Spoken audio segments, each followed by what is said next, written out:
something that Donald was going to talk about was the impact of digitalization. Well, we're going to dig into that now. Because as industries around the world embrace digitalization, food safety is, of course, no exception. We've been hearing about that.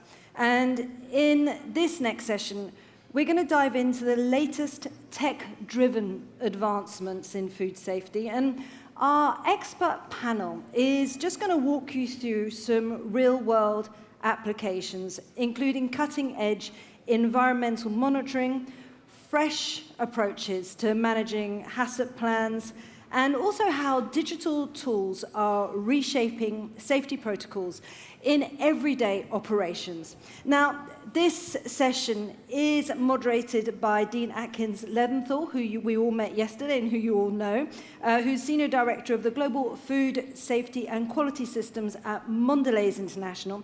So please do invite Dean to the stage, and she'll bring her speakers along with her.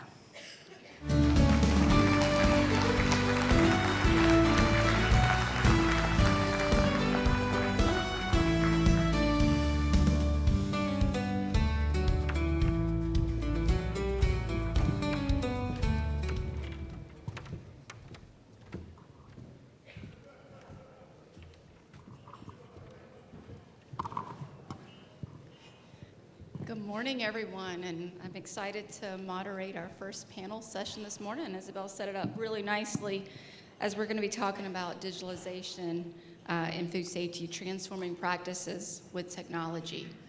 So what we thought we would do is I'm going to let each of my panelists to my right introduce themselves quickly, and then I will start with a few questions to each of them, and then at the end of our time together, we're going to open it up for audience participation. So think about the questions you'd like to ask the panelists. So we'll start with introductions. Shahram, do you want to go first?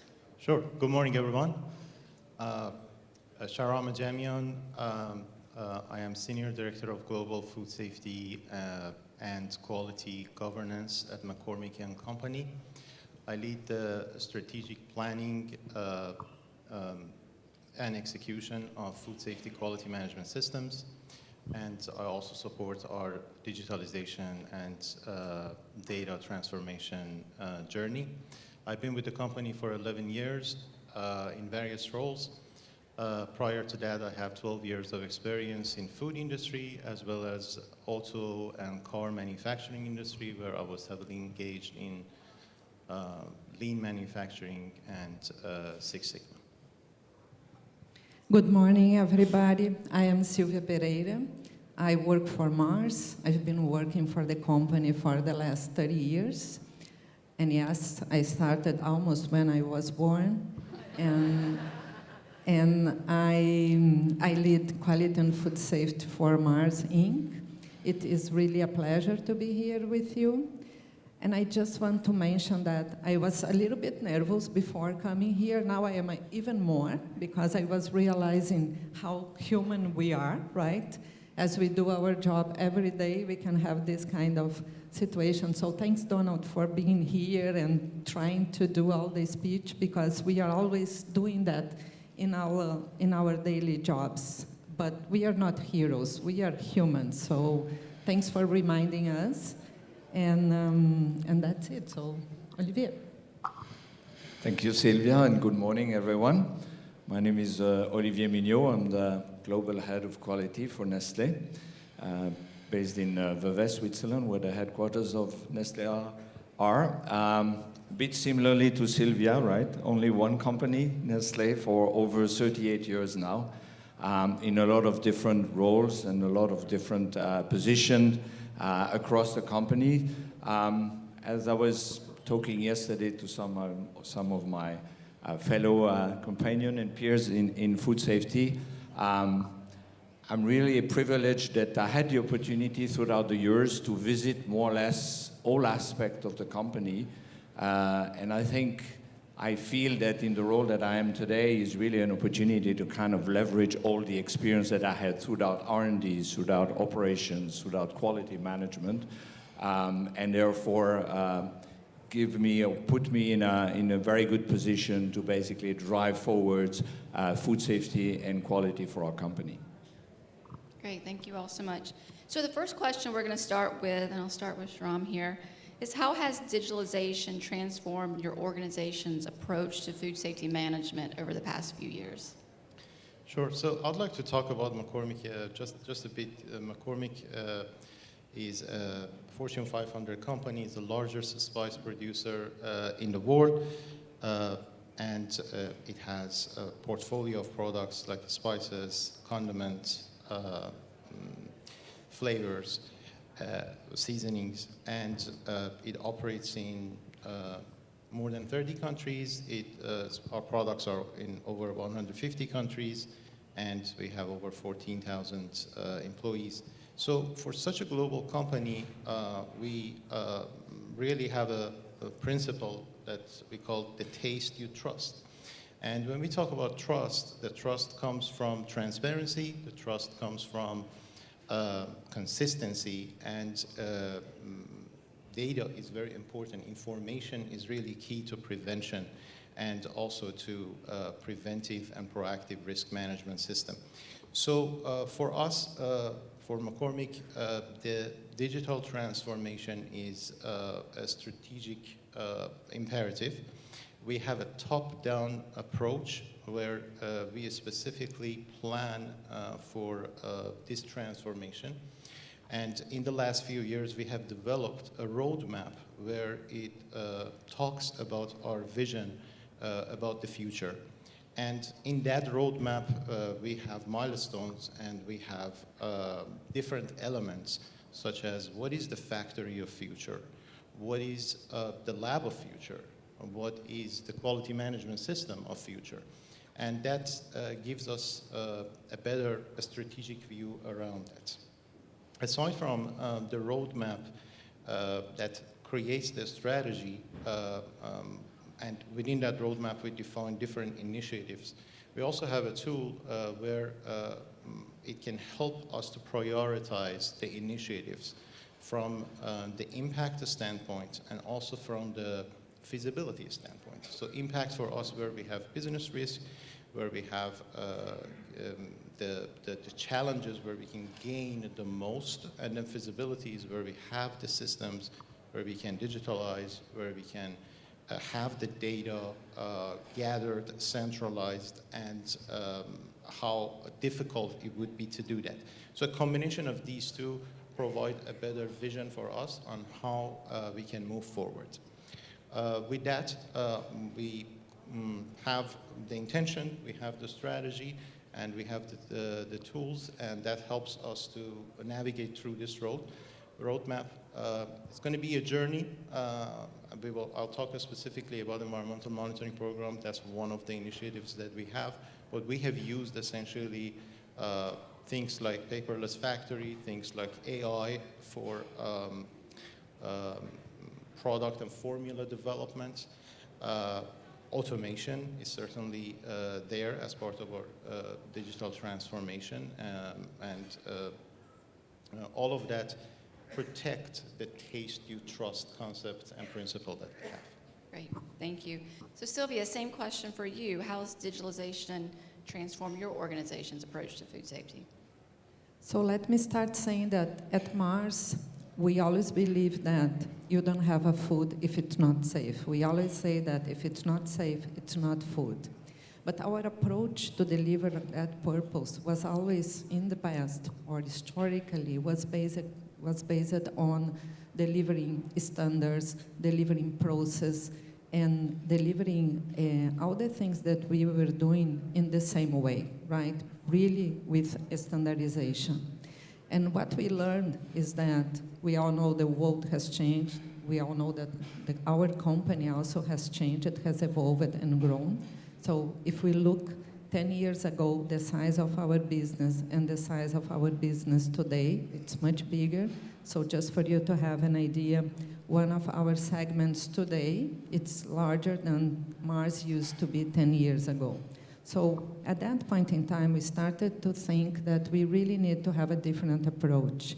And how can we keep the standardization, but at the same time, we can be more agile, we can give more autonomy to our segments, we can be more fit for purpose, and we can then leverage a good risk-based approach to deliver all of that. And that's when we designed the program that internally we call Connected Quality, which is a program with 3 pillars. The first pillar is more on the standards and how we evolve the standards to deliver all of this fit-for-purpose approach. The second pillar is on holistic quality risk management. So how can we develop the capability, again, to deliver the thinking of being more customized, if you will. And the third one is really the digitalization. So the digitalization is the critical enabler to make all of that approach happen to deliver the same purpose. Because digitalization is the critical enabler that will allow us to combine the best of the 2 worlds, the standardization from one perspective, but at the same time, all the agility and all the fit-for-purpose approach that we need. And that's the different approach. Great, thank you. Olivier, same question for you. Thank you, Diane. Without repeating some of the things that my colleague just mentioned, I think one important element that we have found in digitalization is really moving from static systems into dynamic systems. Before, if you look in the past, a lot of things happening on papers, a lot of things being stored in folders, and basically eventually taken out of their folders once a year or twice a year for a revision. Now we are moving with the changes that we experience every single day. We really need to adopt an approach where we can very dynamically adapt our systems, being our risk identification system, our risk assessment system, and most importantly, our risk management system to those changes. And without digitalization, this is very, very difficult to execute, particularly at size of the companies that we are talking about here. If you're a very small, medium enterprise or company, maybe that's a little bit easier to do, but for us, with so many different thousands of suppliers, thousands of employees on the shop floor, thousands of products that we are putting out there, without digitalization, I mean, this is very difficult to execute. The second point I would say is also the connection, and Sylvia was mentioning that, is kind of the ability to really ensure that all the processes, all the systems that happen throughout the value chain, end to end, from the design of the product to the selections of the material, to the procurement of those materials into our factories, to the manufacturing, to the delivery to the consumers, that we can ensure that all those given points, all this input and output, that at the end guarantee the safety of our food, are being connected with one another. Thank you. Yes, I understand firsthand digitalization is not the easiest path to be on. So Sylvia, we'll start with you. What are the challenges you've encountered and what are the lessons that you learned along the way on your digitalization journey? Yes, there are a lot of challenges, but if I can just mention some of them, I think that the 3 ones that I think are the main ones are data quality, or the quality of the data, the mindset change that it requires, and the business case. And let me start explaining the last one first. The business case, why it is so important, we need to be able to do a very good business analysis to integrate what is the purpose of the digitalization that we want to do in our quality function, in a way that it is also integrated with the business strategy, and in a way that we can really explain to our leaders what is the return of the investment, what is the efficiency, and what is the link with the strategy that all of that it's going to bring. And why it is a challenge, it's because if you think about all the other functions in our companies, they are facing the same. They are all digitalizing, they all have their efficiencies that to bring to the business. And in some sense, we need to prioritize. We cannot do all at the same time. So delivering that job with excellence will enable us to prioritize what we need to do. And what we learn is that it's really key to have a good understanding of the return of the investment and the link with the business strategy to be able to be prioritized. And thanks God we did that. But it was not an easy thing. The second one is the mindset. We all know that people, they don't want to change the way that they do things. And we need to change the way that we do things. And yes, it's going to be much better if you digitalize, but to get there, it's going to be tough. And we will need to put a lot of work to make that happen. So you will need to engage a lot. We will need to have a lot of understanding of the why to engage the people to make that happen properly.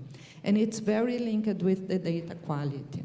Because when we started the process and we started to bring digitalize and try to see all the data together, you are going to see that, or we are going to have probably a lot of surprise. We are going to see that sometimes we don't have the data that we thought we had. Sometimes the data is not the right one, and so many other surprises. And you really need to have the right people and the right mindset to make that happen properly, because if the data is not there, then you cannot do that. So I would say that those are the three main ones. Great. Olivier, have you run into any challenges on your journey or any good lessons you want to share? No, I think, of course, Sylvia has mentioned some of them, right? The availability of the data, and most importantly, as she stressed out, the quality of the data, right? And what we have been finding out is the more we went and the more we move into this digitalization, the more we find out that we have the data, but they are not necessarily of the right quality. And that's why we are really now pushing very hard on making sure that we have this data quality, because at the end, any digital tool and system will rely on the quality of those data. And if the quality of those data are not where they should be, then you're most probably going to end up in having very bad surprises and not really ensuring what we are trying to do. But I would say, most importantly, we are not, or we should not move into digital transformation for the sake of digital transformation. There has to be a value into it, which is a little bit what Sylvia was talking about, a value for consumers, and maybe even most importantly, or more importantly, a value for our employees as well. Because if our employees are not seeing the value of that digital transformation and how this is enabling them to better do their job every single day, then I think we have missed something, and it's most probably going to be very difficult to really have those tools used for the benefit of food safety. Great. Shram, back to you. Are you seeing the same challenges, or have you encountered something new? Very similar. So I would say cost justification comes as a challenge. Traditional ROI metric and using that for these projects needs to be communicated in a different manner. I would say that cost avoidance and also operational efficiency needs to come along as a value proposition when it comes to these tools. Beyond that, as my colleagues already explained, I think the industry also is at the infancy of development for the tools. So therefore, finding the right tool and also making sure that tool is accessible for you is something that comes as a challenge. So I think courage and patience need to go hand, need to come along with each other, because perfect doesn't exist. Therefore, you need to start the journey and you need to develop that through the time. The other challenge I would like to mention is there's a data fragmentation. There's a silo, impact that exists, and we also learned that the best wisdom when it comes to digitalization comes when we break the silos, when the tools can get connected with each other. And that also is difficult because many of the data platforms are not currently connected with each other. So therefore, you can't necessarily reap the best benefits of the digitalization But as I said, you need to come along the journey and start basically working through those. And then finally, I do want to mention the cybersecurity, the IT platforms. They're not always there. Therefore, the challenge of the cybersecurity specifically can slow down the projects. Therefore, it's important as a learning for us that we put and embed that at the start of the process to make sure that we can account for the integration of that. Great. Really great insights from each of you. For me, when I'm on panels or like listening to panels, I really like to hear real-world examples, right? So maybe we start with Olivier for this question. I know Nestle's been innovating when it comes to digital HACCP management. What key learnings can you share with this experience? I think many of those learnings, for those of you that were in the session where John Donaghy, my global head of food safety, talked about some more in detail about the digital HACCP and what it can bring. I think the key element there, and again, this is most probably back to the value proposition that we were talking about before. If it is digitalization, and digital HACCP from this point of view is a good example, right? I mean, people would argue that many of our HACCP are already digitalized because they are in an Excel sheet, right? Okay, yeah, I mean, they are not on paper, right? They are digital. You can have them on a phone or on a tablet, right? So that's kind of the first, let's say, step maybe of digitalization. Is it really helping a lot? Okay, maybe to a certain extent, but not that much, right? So it's more when you come to the next step, which is some of the things that John had talked about yesterday, where it really allows now to drive standardization and harmonization. The way we have done it is that establishing models by category in a modular approach, so that when you come to the line or the factory level, you can combine those models or those modules together in order to make sure that all the critical aspects of a HACCP are linked with one another, and that basically it's not left up to each and every individual in each and every factory to basically decide on his own and take, let's say, potentially risk or making mistakes or forgot something, and make sure that basically throughout the whole organization we have the same base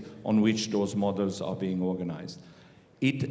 That's the second thing, harmonization. The third thing is that it allows as well a governance around HACCP. Kind of who is approving a HACCP study? What are the elements of validating that HACCP study?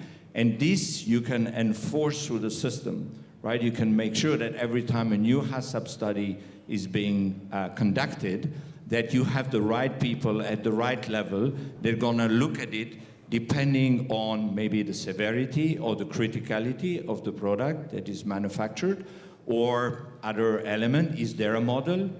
Is this a completely brand new HACCP study or something that is already existing throughout many factories? So you can also establish a whole governance around a certain process. So I think this is another benefit, and this is most probably the third layer where digitalization is really helping us to ensure safe food every day for our consumers. Yeah, we all know, and we've heard a lot about governance, and I can imagine with such a global operation, it's really key for you. So Sylvia, from a Mars perspective, how are you balancing the need for standardization with the flexibility required for different facilities when implementing digital food safety solutions? Yeah, so as I was mentioning before, I think it is a big challenge to try to find the best of these two worlds, right? To be really flexible, to really give more agility, autonomy, but at the same time to leverage the standardization that could be beneficial. So I'm going to give you an example. One of the systems that we have just put in place is the material risk assessment. So in the past, it was being done very manually, And as Olivier was saying, yes, it was in Excel or Word or whatever, and then we put that in a system. But at the end of the day, it was very manual with a lot of inputs from our associates, from different associates, to make the risk assessment and the plan for mitigation. And what we developed, and my team developed, and thanks to them, is that a new system or an evolution of that could really leverage the data that we have integrated. So we integrated all the data. So we have a hazard library now that you can really pull the data when you are doing your risk assessment. You can have data about your suppliers, their factories. We can pull all of that integrated as well. And then you can have much better tools and much more automated tools to take your decision and to design your plans.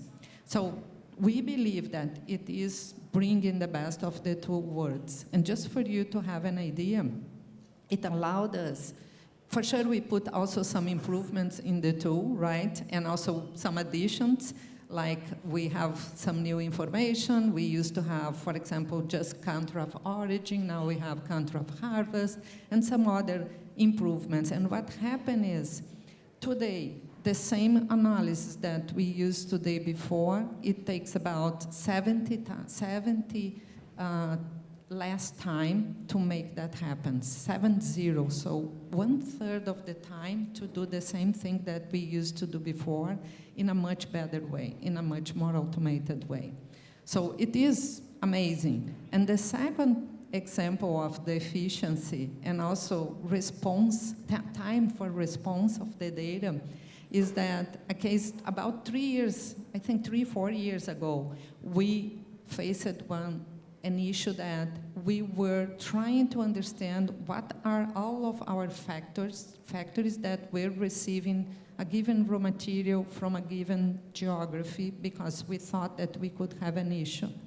It took us about 2 weeks to have that answer, to assess all the factories related to that specific raw material. Today we can do that in less than an hour. So it's amazing the quality, efficiency, and also the much better work that we can do when we do that properly. Yeah, it's impressive with the efficiencies. So Sharam, for you, what specific examples from McCormick can you share around digital tools to enhance environmental monitoring, and what impacts have you seen with it on risk management? Sure. As I mentioned, the journey for us is very intentional. We have a vision for what the future can look like for us, and part of that is, sanitation system, and how would the sanitation system would look like in the future. An aspect of the sanitation system is environmental monitoring program.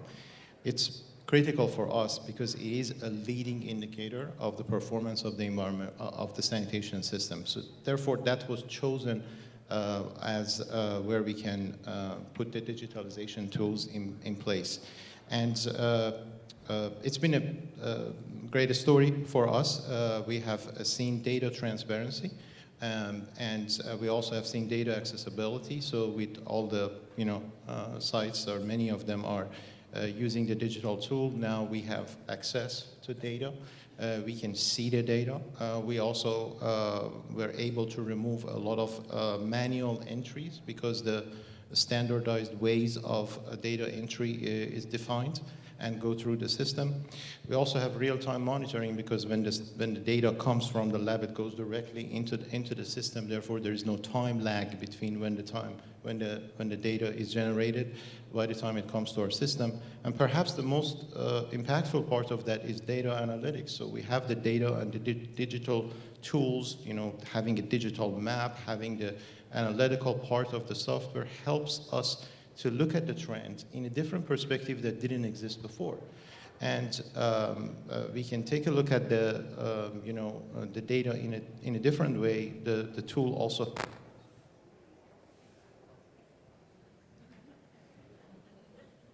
Let's see, this. Okay, thank you. So it helps us to take a look at the information from a different perspective, and also to have them analyzed. And hopefully soon we can implement some predictive analytics into that, as I mentioned, and use some AI into the tool. So overall, it has given us a better, more proactive, data-driven approach that we didn't have in the manner that we have today before. Yeah, that's great. So now I think I'm going to hold my last question, and we're going to open it up to any audience questions. And I believe there's some microphones around. Is that true? Yes? So if you have a question for any of the panelists, if you'll just raise your hand, and then if it's for a specific panelist, please state that with your question.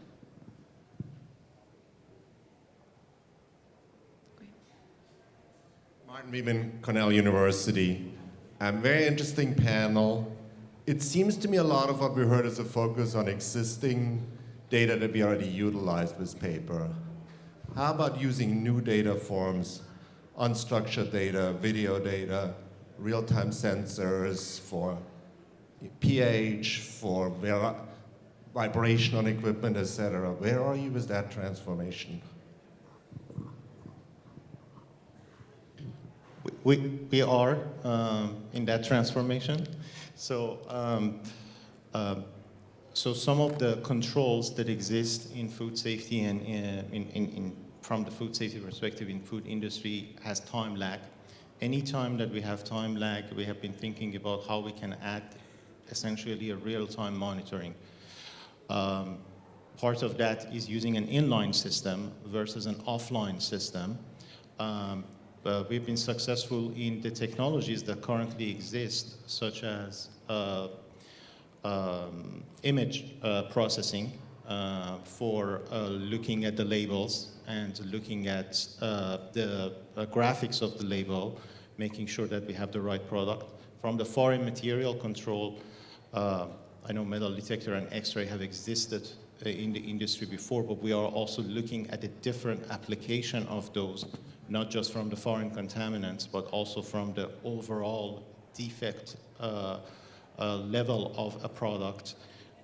So those are helping us.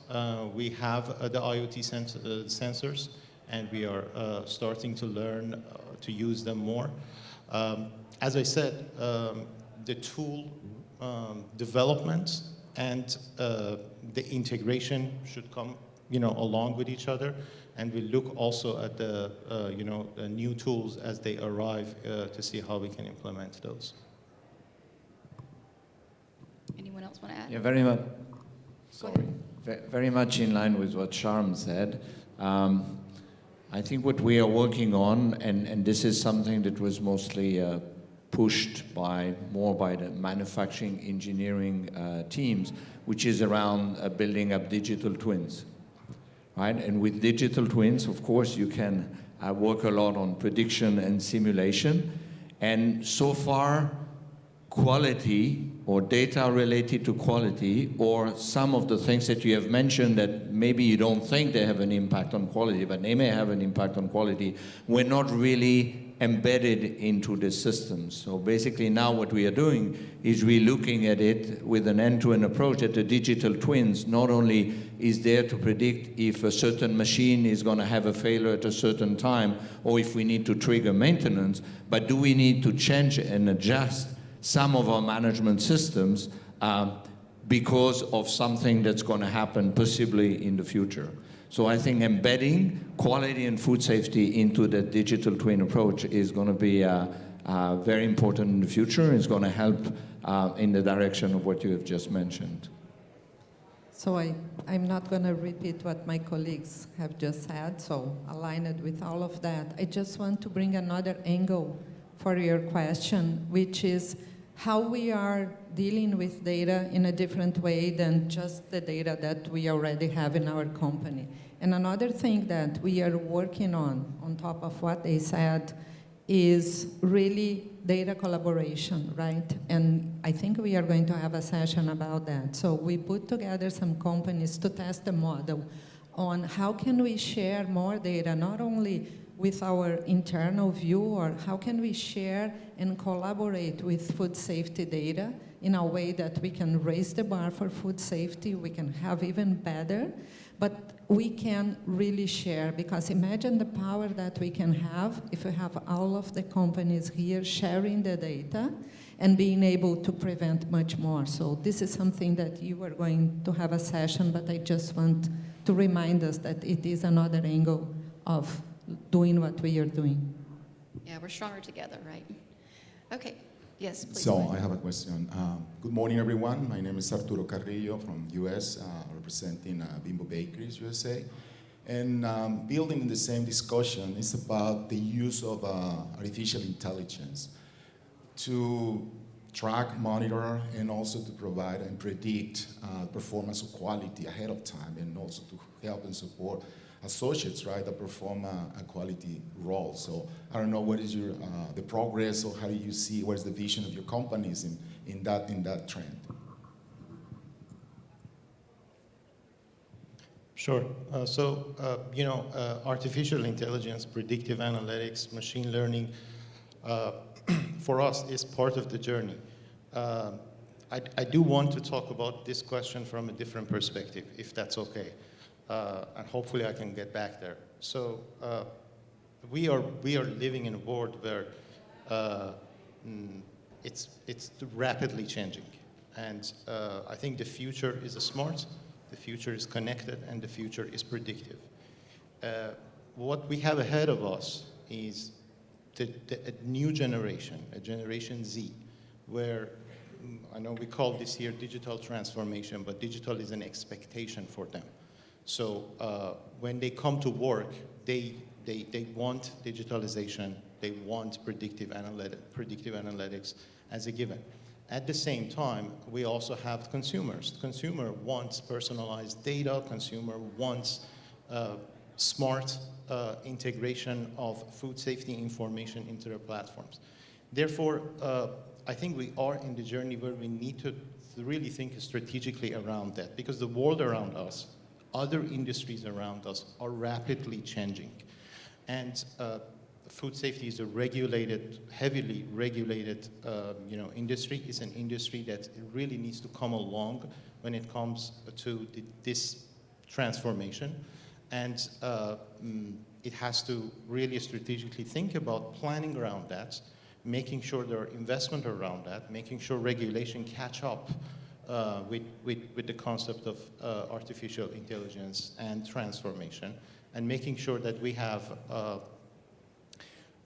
investment tools and the mindset ready for the future.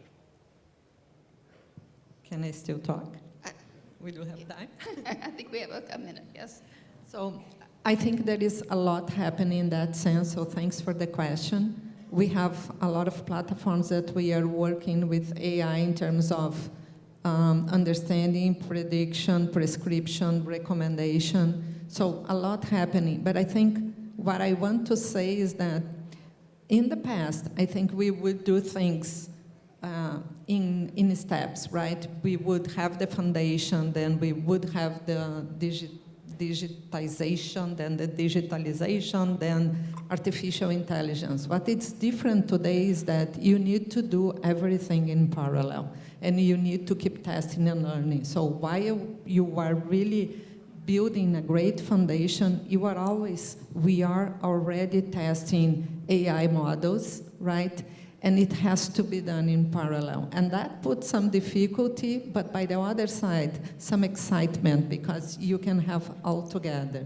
So that's the only comment that I want to make on top of the artificial intelligence that it's come. Do you have a comment?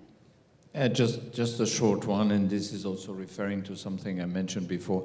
The way we are looking at it, both from a digitalization point of view, as well as from an artificial intelligence or use of artificial intelligence, is really trying to make it operator-centric. Because at the end, and I think this was Julian saying this the other day, food safety is about people. So if all those tools are not there to basically to support the hundreds of thousands or millions of people that are making food every single day in whichever operation they are, at the end we're also missing the purpose. So I think this operator-centric approach and how can digital and artificial intelligence be at the service of the operators is really key in what we are trying to do. Thank you. Well, I think that's our time together this morning. Thank you for sharing your digital journeys. I think we're all on our own digital journey and various, progress on that journey. And I'm excited to see what the future has for all of us. And in a year or 5 years, how we get back together and talk about this. So please join me in thanking each of the panelists.